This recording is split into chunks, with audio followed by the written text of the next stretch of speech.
우리 앞뒤 좌우에 계신 분들과 인사 나누겠습니다. 잘 오셨습니다.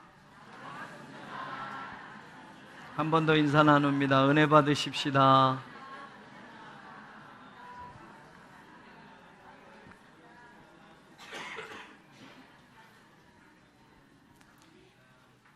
하나님이 보낸 천사 가브리엘을 통해서 듣게 된 하나님의 말씀을 믿지 못했던 사가랴, 그에게 다시 가브리엘 천사가 말합니다. 이 일이 되는 날까지 네가 말 못하는 자가 되리라. 이는 내가 내 말을 믿지 아니함이거니와 때가 이르면 내 말이 이루어지리라. 하나님의 말씀을 믿지 못함으로 그 말씀이 이루어질 때까지 말을 못하는 고통을 겪어야 했습니다. 예수님보다 먼저 태어나 메시아의 길을 예비할 아들이 너에게서 태어난다고 했는데 그가 바로 선지자들보다 더 뛰어난 아들이 될 거라고 말씀해 주셨는데, 특별히 가브리엘을 보내서 하나님이 그 소식을 전하라고 그 말씀까지 들었는데 사가랴는 그 말씀을 믿지 못했습니다. 그로 인해서 그 말씀이 이루어지기까지 말을 할 수 없게 되어 1년여 가까운 세월을 답답하게 살 수밖에 없었습니다. 그런데 하나님의 말씀을 믿지 못함으로 본인만 말 못하는 고통을 겪는 것으로 끝나는 것이 아니라 그를 기다리고 있던 백성들도 손해를 보게 된 것입니다. 사가랴는 제사장이었습니다. 그래서 그는 그 반열의 차례가 되어서 제사장의 직무를 마침 하게 되었습니다. 제사장은 24반열로 나누어져 있고 각 반열은 자기 차례가 돌아오려면 1년에 2차례 일주일씩을 성전의 직무를 감당하게 되었습니다. 제사장이라고 1년 12달 다 성전에서 일하는 것이 아니라 제사장들이 많기 때문에 24반열로 나눴고 각 반열은 1년에 2차례 밖에는 성전에서 직무를 감당할 수 없었습니다. 그는 아비야 반열, 아비야 계열의 제사장이었고 마침 성경을 보면 제비를 뽑아서 그가 또 성전에 들어가 분향하는 일을 하게 되었다고 말합니다. 번제단의 불로 분향단의 향을 피우는 일은 매일 아침과 저녁에 드리는 상번제와 함께 시행되었습니다. 제사장이 분향하는 그 시간에 희생제사에 참석한 백성들은 성전 밖에서 제사를 드리고 난 후에 기도를 하게 됩니다. 누가복음 1장 9절에서 10절에 보면 제사장의 전례를 따라 제비를 뽑아 주의 성전에 들어가 분향하고 10절에 모든 백성은 그 분향하는 시간에 밖에서 기도하더니 라고 누가도 이렇게 기록해 줍니다. 21절에 보면 백성들이 사가랴를 기다리며 그가 성전 안에서 지체함을 이상히 여기더라. 모든 일이 끝나고 나올 때가 됐는데 사가랴가 나오지 않는 것이 이상하게 여겨진 겁니다. 22절에 보면 그가 나와서 그들에게 말을 못하니 백성들이 그가 성전 안에서 환상을 본 줄 알았더라. 그가 몸짓으로 뜻을 표시하며 그냥 말 못하는 대로 있더니 23절은 그 직무의 날이 다 되매 집으로 돌아가니라 이렇게 기록해주고 있습니다. 이스라엘의 제사와 분향의 절차를 보면 분향을 마친 제사장은 성전 뜰에서 기도하고 있는 백성들에게 나와서 분향을 마치고 나와서 그들의 기도가 하나님께 상달되었다라는 그 선언과 함께 그 기도가 응답받았다고 하는 표시로 민수기 6장 23절에서 26절의 말씀을 축복 기도로 하게 되어 있었습니다. 그래서 백성들은 사가랴가 분향하는 것을 마치고 나와서 자신들의 기도와 자신들의 제사가 하나님께 받아졌다고 선언하고 그들에게 축복 선언하고 축복 기도를 해주기를 기다리고 있었던 겁니다. 그런데 늦게 나온 사가랴는 들어갈 때와 달리 말을 못하는 겁니다. 아니, 기다리며 축복 선언을 해주기를 바라고 있었는데 말 못하는 사가랴는 이제 축복 선언을 못하게 되었다는 겁니다. 민수기 6장에 나오는 23절 26절 축복 선언의 기도는 이런 겁니다. 여호와는 너에게 복을 주시고 너를 지키시기를 원하며 여호와는 그의 얼굴을 내게 비추사 은혜 베푸시기를 원하며 여호와는 그의 얼굴을 내게로 향하여 드사 평강 주시기를 원하노라. 하나님은 아론에게 그렇게 기도하라고 말합니다. 그들은 이같이 내 이름으로 이스라엘 자손에게 축복할지니 내가 그들에게 복을 주리라. 제사장들에게 이 축복할 수 있는 권한과 이 기도를 할 수 있도록 하나님이 아론의 후예들에게 맡겨주셨다는 말입니다. 그래서 당시에 제사장들은 마지막 나와서 이 축복의 선언을 기다리고 있는 백성들에게 해주는 것이었습니다. 하나님의 말씀을 믿지 못한 사가랴는 자신이 말을 하지 못하게 되는 그 고통만 아니라 제사장으로서 백성들에게 축복해야 할 복을 선포하지 못한 채 그냥 말 못하는 그 모습 그대로 있다가 자기 직무의 날이 끝나자 그냥 집으로 돌아갔다는 겁니다. 1년에 2차례 오는 기회 아닙니까?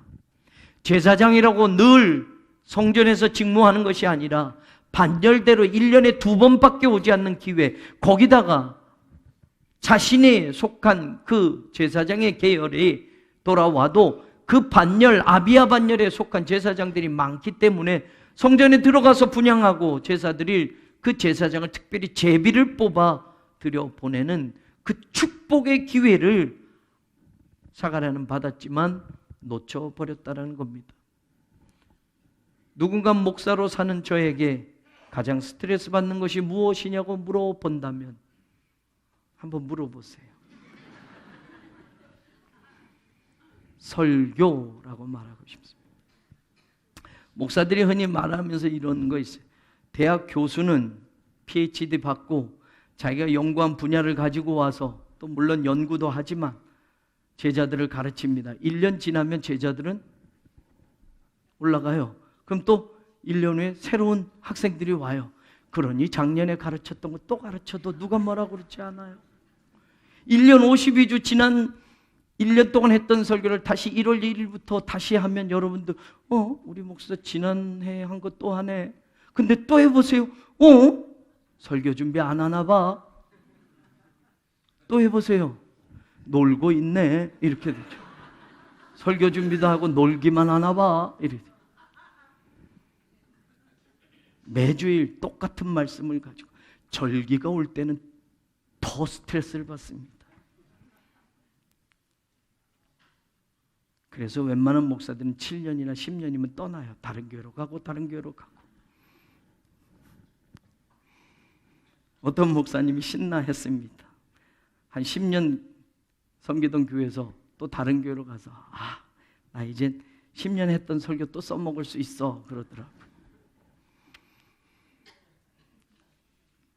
또 누군가 목사로 살면서 가장 행복한 순간이 어느 때냐고 물어보신다면 저는 설교할 때입니다 라고 대답할 겁니다.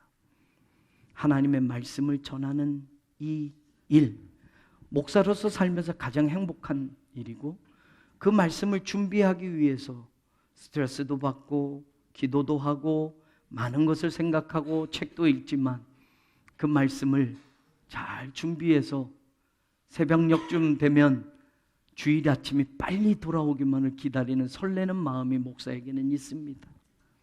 그리고 하나님의 말씀을 같이 나누면서 은혜를 받을 때 이 행복은 세상 어느 것과도 바꾸고 싶지 않은 행복이기도 합니다.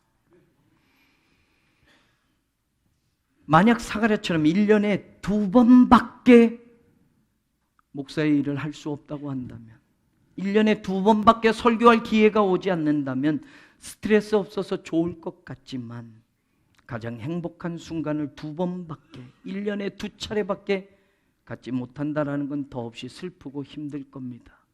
그래서 은퇴하고도 교회를 떠나지 않고 설교 한 번이라도 더 시켜주기를 바라고 있는 건지도 모르겠습니다.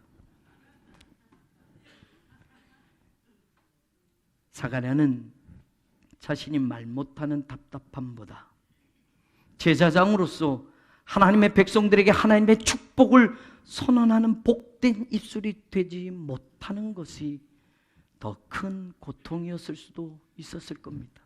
목사로 살면서 제가 느껴보니까요. 오늘 우리가 신앙생활하면서 하나님의 축복을 선언해주는 그런 입술이 되지 못한다면 어쩌면 반쪽짜리 그리스도인으로 사는 것이 아닐까요?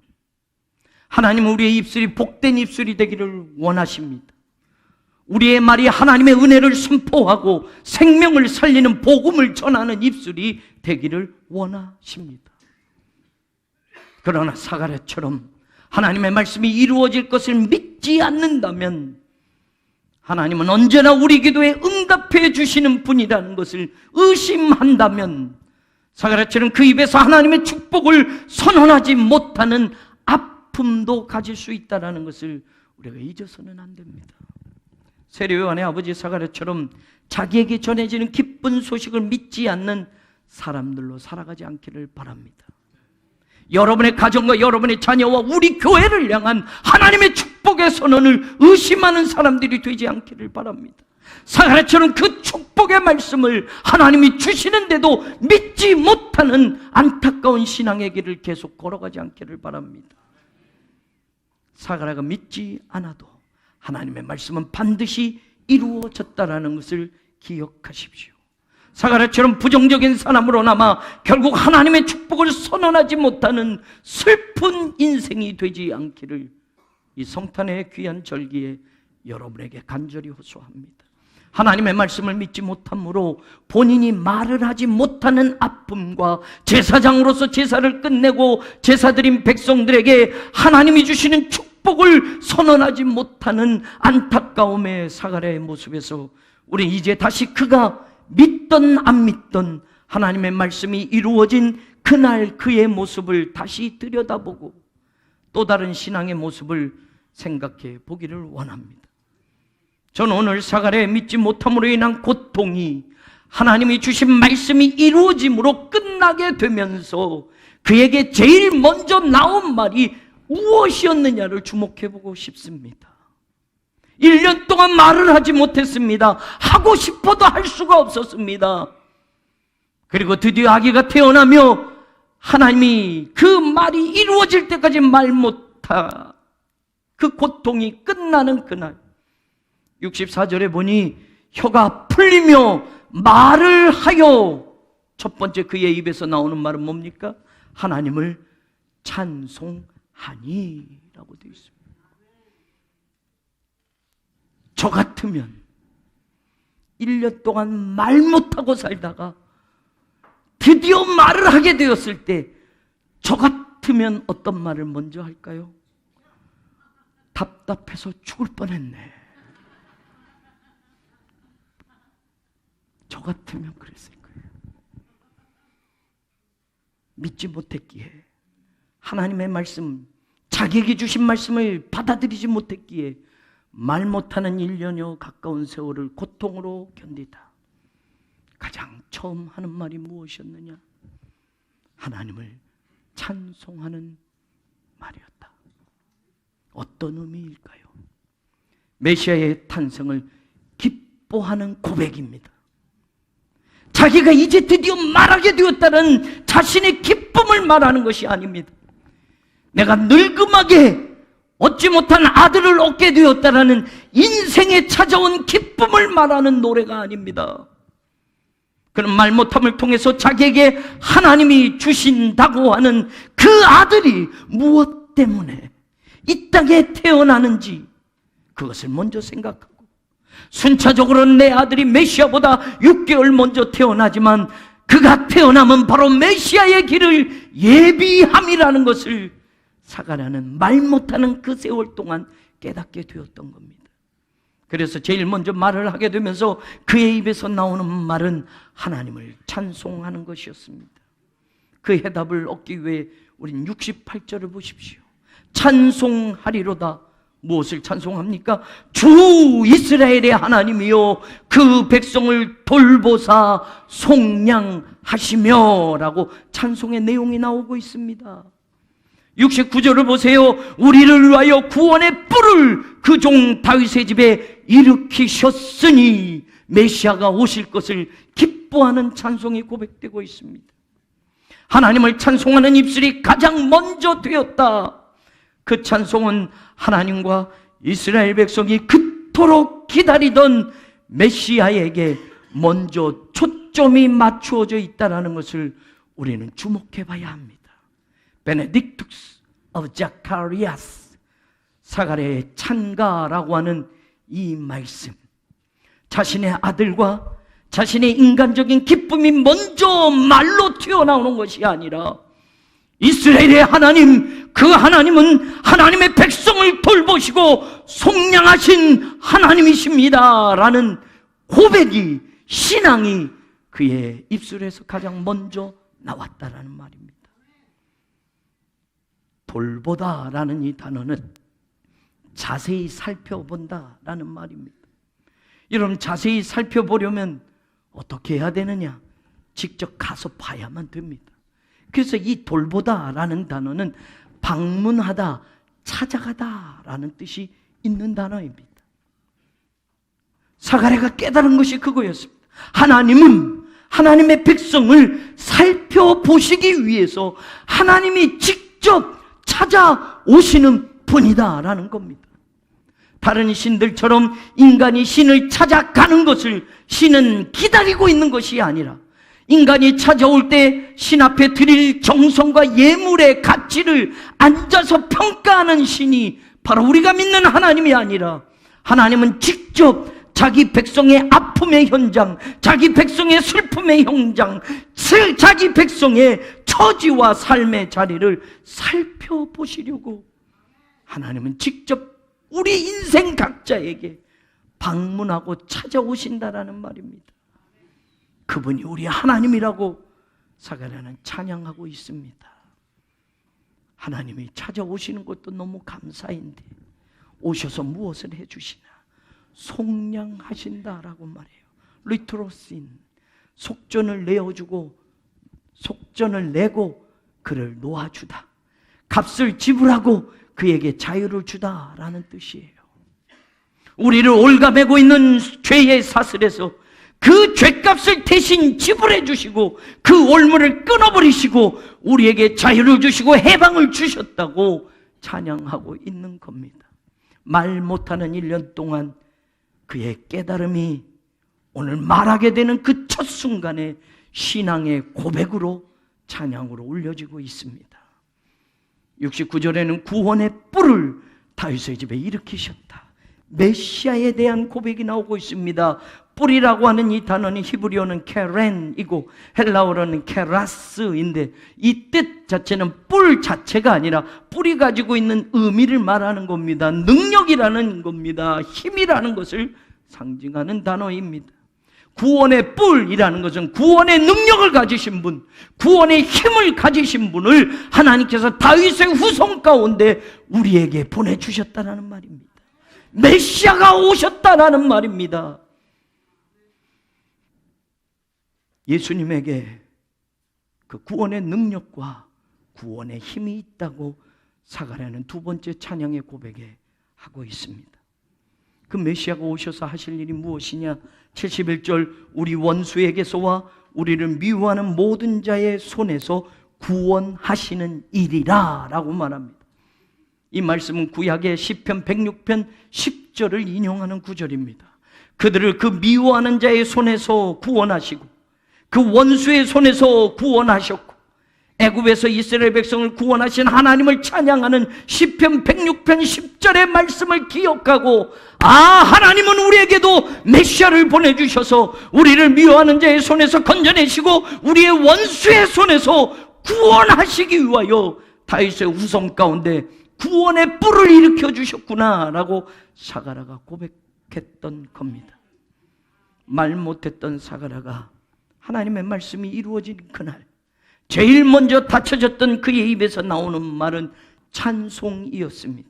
그 찬송은 자신의 인생의 기쁨을 위한 찬송이 아니요 자기에게 태어날 아들을 위한 찬송이 아니라 하나님과 이 땅에 오실 예수 그리스도에 대한 찬송이 먼저 고백되어졌다는 겁니다. 성탄은 이런 겁니다. 우리를 찾아오시는 하나님을 찬양하는 것이 성탄입니다.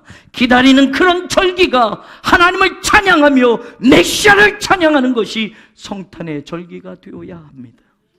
우리를 돌보시고 직접 찾아와 주셔서 우리의 모든 값을 지불해 주시고 우리에게 참된 자유를 주시는 하나님이 우리 하나님이요, 그 일을 이루기 위하여 다윗의 후손 가운데 구원의 능력, 구원의 힘인 예수 그리스도를 우리에게 보내주셨기에 그것을 찬양하는 입술로 고백이 오늘 사가랴의 고백이었고 찬양이었습니다.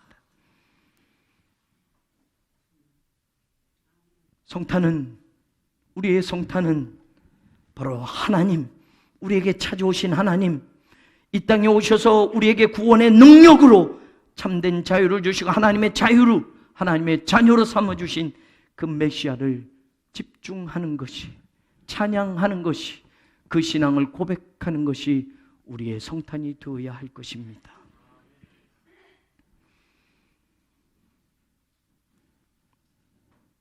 오늘 우리가 기다리는 성탄의 계절에 우리의 찬양으로 온 세상에 선포되게 하여야 하는 이 분명한 신앙의 자리를 우리 교회가 잃어버리지 않기를 원합니다. 내 기쁨을 채우는 모든 인생의 발걸음을 이제는 멈추고 우리를 찾아오신 예수 그리스도에 대한 감사와 기쁨을 채우는 그런 신앙의 발걸음을 우리가 다시 내딛는 복된 절기, 그런 성탄의 절기가 되기를 주님의 이름으로 간절히 축원합니다. 67절을 보십시오. 성령의 충만함을 받아 예언하여 라는 구절이 나옵니다. 예언하여 라는 이 예언하다 라는 프로페튜, 하나님의 계시를 선포하다라는 동사입니다. 이 프로페튜라는 단어에서 선지자, 예언자라고 하는 프로페테스라는 단어가 나온 겁니다. 하나님의 말씀을 믿지 못하는 사람은 그 말씀을 세상에 전하는 사명을 감당할 수조차 없습니다. 시대를 깨우는 하나님의 말씀의 예언자가 될 수 없습니다. 하나님의 말씀을 세상에 선포하는 선지자도 될 수 없습니다. 말 못하는 10개월을 지나는 고통이 있었지만 그는 이제 하나님의 말씀을 믿는 사람으로 성숙하게 되었다는 것을 우리는 알게 됩니다. 우리도 인생을 살아가면서 신앙생활을 해가면서 아픔을 겪어야 하는 시기들이 있습니다. 내가 원치 않는 그런 자리에 고통의 세월을 지나가야 할 때도 있습니다. 그 아픔이 약이 되어서 다시 건강한 신앙을 되찾는 사람이 있는가 하면 그 아픔을 자신을 죽이는 도구로만 여겨서 더 망가져가는 사람도 있습니다. 믿지 못함으로 비록 말 못하고 축복 선언을 하지 못하는 반쪽짜리 제사장이 되었지만 그는 그 아픔의 시간 속에서 하나님의 말씀을 확신하고 믿고 이제는 그 말씀을 전하는 선지자요 예언자로 거듭났다라는 사실을 우리는 주목해야 합니다. 70절에 말합니다. 이것은 주께서 예로부터 거룩한 선지자의 입으로 말씀하신 것과 같다. 72절을 보세요. 우리 조상을 긍휼히 여기시며 그 거룩한 언약을 기억하셨다. 73절을 보십시오. 곧 우리 조상 아브라함에게 하신 맹세다. 말 못하는 그 순간 그는 하나님이 주신 말씀을 생각하며 이 말씀이야말로 구약의 모든 선지자들의 입으로 말씀하신 것과 똑같은 말씀이구나. 우리 조상 때부터 하나님이 약속 맺으신 언약의 말씀이구나. 우리 조상 아브라함에게 하나님이 맹세하신 그 약속이었구나. 이제야 기억나고 이제야 깨닫게 되고 이제야 믿게 되었습니다. 그 하나님의 말씀의 내용이 무엇입니까? 74절 75절에 보면 우리가 원수의 손에서 건짐을 받고 종신토록 주님 앞에서 성결과 의로 두려움 없이 섬기게 하리라. 하나님은 이 일을 이루기 위하여 우리를 찾아오셨고 메시아를 우리에게 보내주셨구나. 하나님과 메시아를 찬송한 사가랴는 마지막 자신에게 주신 축복의 말씀도 붙들고 자기에게 태어날 아들 세례 요한의 사명을 감사하며 찬송함으로 이 고백을 끝을 맺습니다.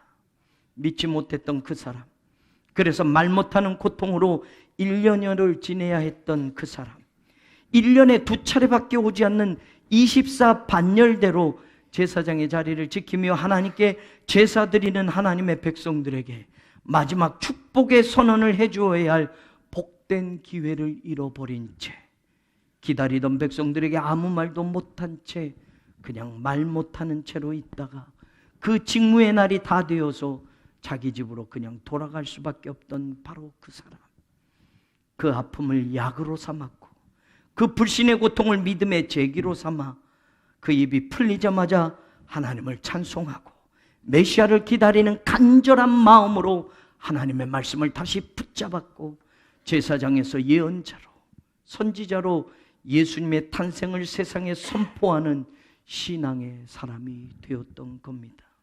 이런 변화와 이런 믿음으로 한 단계 더 성장하는 성탄의 기간이 오늘 저와 여러분에게도 찾아오게 되기를 주의 이름으로 간절히 축원합니다. 이제 믿지 못했던 사가랴에서 말씀대로 내게 이루어지이다 고백하며 자신의 모든 것을 하나님 앞에 내어놓았던 마리아에 대한 이야기는 다음 주에 여러분과 계속 나누도록 하겠습니다. 한 주간도 복된 성탄의 기다림이 되시기를 우리 주님 예수 그리스도의 이름으로 간절히 축원합니다. 하나님 감사합니다. 믿지 못함으로 말 못하는 고통을 1년여 겪게 되었습니다. 여전히 믿지 못하는 사람으로 사는 것이 아니라 이제는 그 고통을 지나 하나님의 말씀을 붙잡게 되었고 예수 그리스도를 기다리는 간절한 믿음을 고백하게 되었고 우리 하나님의 그 넓으신 사랑을 깨닫게 되었습니다. 사가랴처럼 오늘 우리가 주님을 기다리는 자리에 주님만 바라보는 찬송이 고백되어지게 하여 주옵소서. 예수님 이름으로 기도합니다. 아멘.